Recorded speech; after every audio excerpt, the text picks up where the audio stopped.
राम राम शेतकरी मित्र. आपल्या चॅनल जर आपण नवीन असाल तर आपल्या चॅनलला सबस्क्राईब करा. तर शेतकरी मित्र, सध्या आता वातावरणात खूप बदल झाला आहे आणि सध्या तरी पावसाचे वातावरण एकदम खूप कमी आहे. अल्पशा पावसाचे वातावरण आहे, परंतु फक्त विदर्भ साईडलाच हा पाऊस राहणार आहे. अमरावती, चंद्रपूर, भंडारा, गोंदिया या भागामध्ये 7, 8 तसेच 9 हा पाऊस पाहिला असता. तसा 13 तारखेपर्यंत विदर्भ साईडला, तो पण चंद्रपूर, भंडारा, गोंदिया या भागाकडेच पाऊस राहील आणि महाराष्ट्रात इतर जिल्ह्यामध्ये वातावरण ढगाळ राहील आणि काही जिल्ह्यामध्ये फक्त नॉर्मल पावसाचा शिडकाव होईल.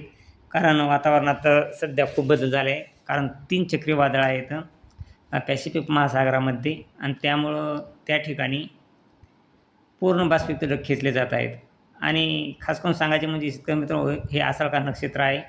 आषाढ नक्षत्रात हत्ती जरी वाहन असलं ते पहिल्या चरणामध्ये चांगला पाऊस झाला आहे आणि दुसरं चरण हे 13 तारखेपर्यंत म्हणजे 10 तारखेला सुरू होतं आहे. मग 10 ते 3 या दरम्यान थोडे पावसाचे वातावरण हे विदर्भ साईडला राहणार आहे. तसेच 13 तारखेपर्यंत मराठवाड्यात देखील स्थानिक स्वरूपाचा पाऊस होईल. परंतु शेतकरी मित्र, खास करून सांगायचे म्हणजे परत 17 तारखेपासून मघा नक्षत्र निघत आहे आणि त्यात वाहन हे मोर आहे. त्या मोराच्या वाहनामध्ये पाऊस हा एकदम थोडा नॉर्मल थुई पाऊस असतो, एकदम नॉर्मल, की जसा की एकदम मोर नाचण्यासारखा. म्हणजे पावसाचे प्रमाण हे खूप अल्प असते. सध्या तरी शेतकरी मित्र, 30 ऑगस्टपर्यंत पावसाचे प्रमाण हे खूप अल्प राहणार आहे. का तर मघा नक्षत्र आहे, मघा नक्षत्रामध्ये वाहन मोर आहे. त्यामुळं 17 ऑगस्टपासून मघा नक्षत्र निघत आहे. 17 ऑगस्ट ते 30 ऑगस्ट दरम्यान पाऊस हा महाराष्ट्रात कमीच राहणार आहे. जवळजवळ पूर्ण देशामध्येच हा पाऊस कमी राहण्याची शक्यता आहेत. आणि परत पाहिला असता त्यात एक बरं म्हणजे ही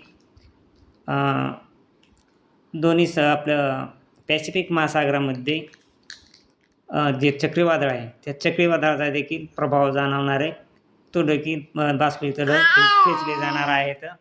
त्यामुळे शेतकरी मित्रांनो, पावसाचे प्रमाण हे कमी राहणार आहे. आणि हिंद महासागरामध्ये देखील हाय प्रेशर निर्माण झाले आहे. त्यामुळं हिंद महासागरातील एकही लो प्रेशरचा दाब तयार झालेला नाही.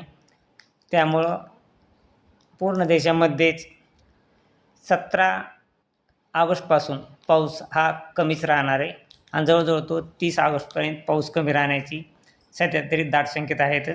कारण की शेतकरी मित्र, परत 22 तारखेला देखील हिंद महासागरामध्ये 2 हाय प्रेशर निर्माण झालेले आहेत आणि त्या कारणामुळं परत त्यात देखील बरं थोडी पडली आहे आणि त्या कारणामुळं महाराष्ट्रात देखील खूप कमी पावसाची शक्यता आहेत.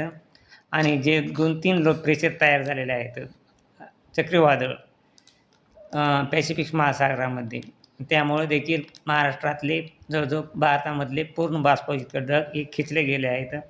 त्यामुळे शेतकरी मित्र, 13 तारखेपर्यंत पावसाचे वातावरण हे विदर्भ साईडला राहील आणि मराठवाडा असेल, मध्य महाराष्ट्र, मुंबई, कोकण, गोवा याच्यामध्ये देखील वातावरण ढगाळ राहील. परंतु हा पाऊस स्थानिक स्वरूपाचा, ज्या ठिकाणी हवेचा वेग कमी होईल अशा ठिकाणी थोडंफार पावसाचे प्रमाण राहील.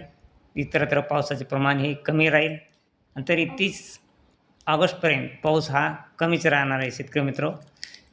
तरी चला, तरी आपण आता पुढच्या याच्यामध्ये नक्षत्रामध्ये पावसाचे प्रमाण म्हणजेच सप्टेंबर महिन्यात पाऊस हा चांगला पडण्याचे सध्या तरी संकेत आहेत असं वाटते, का तर पंचांगाप्रमाणे. तरी शेतकरी मित्रांनो, चला भेटूया पुढच्या व्हिडिओमध्ये. जय हिंद, जय महाराष्ट्र, जय जवान, जय किसान.